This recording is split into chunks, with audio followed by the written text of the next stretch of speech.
the least sexy thing that I think has ever happened. It's good though. I got. No, it's good. I just need the vitamins at this point. I'm pretty broke. I'll take any sustenance. I don't care if it comes from a dude's hand or not. You were like the most easily turned on woman in the world. Ooh, dude's hand, you say. Fascinating. Thanks for sticking around, guys. Give yourselves a round of applause for coming out, supporting live comedy. Thanks for making it to, well, you haven't made it yet, but you're getting closer.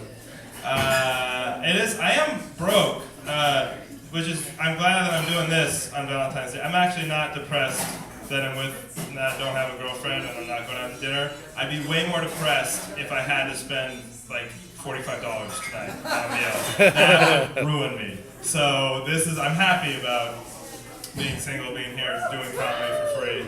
It's way better. Maybe a couple bucks. You guys want to throw a hat around or something. Yeah.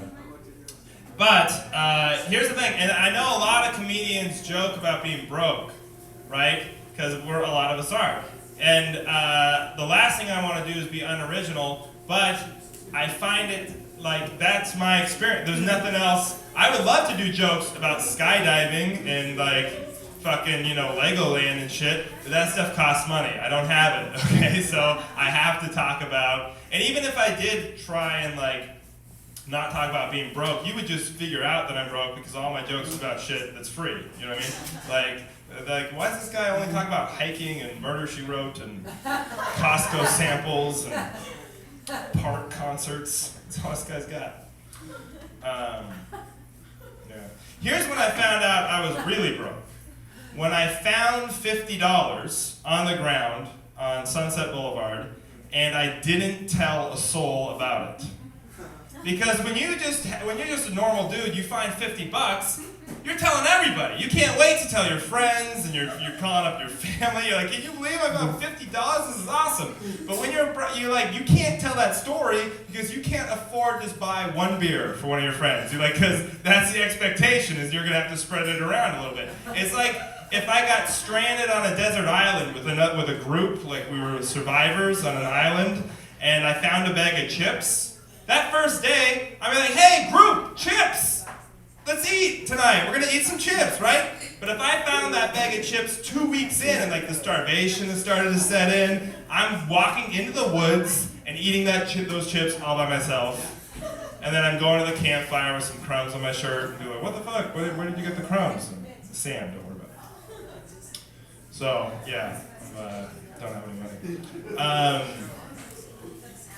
See what else I want to talk about. Oh, here's what else I saw on Sunset Boulevard today. They're doing construction on a bank, and there's like a big fence. You know when they put like a fence around construction? So there's a big fence around it, and then there's a little sign on the fence that says, "Another fence by Andy Gump Fence Company."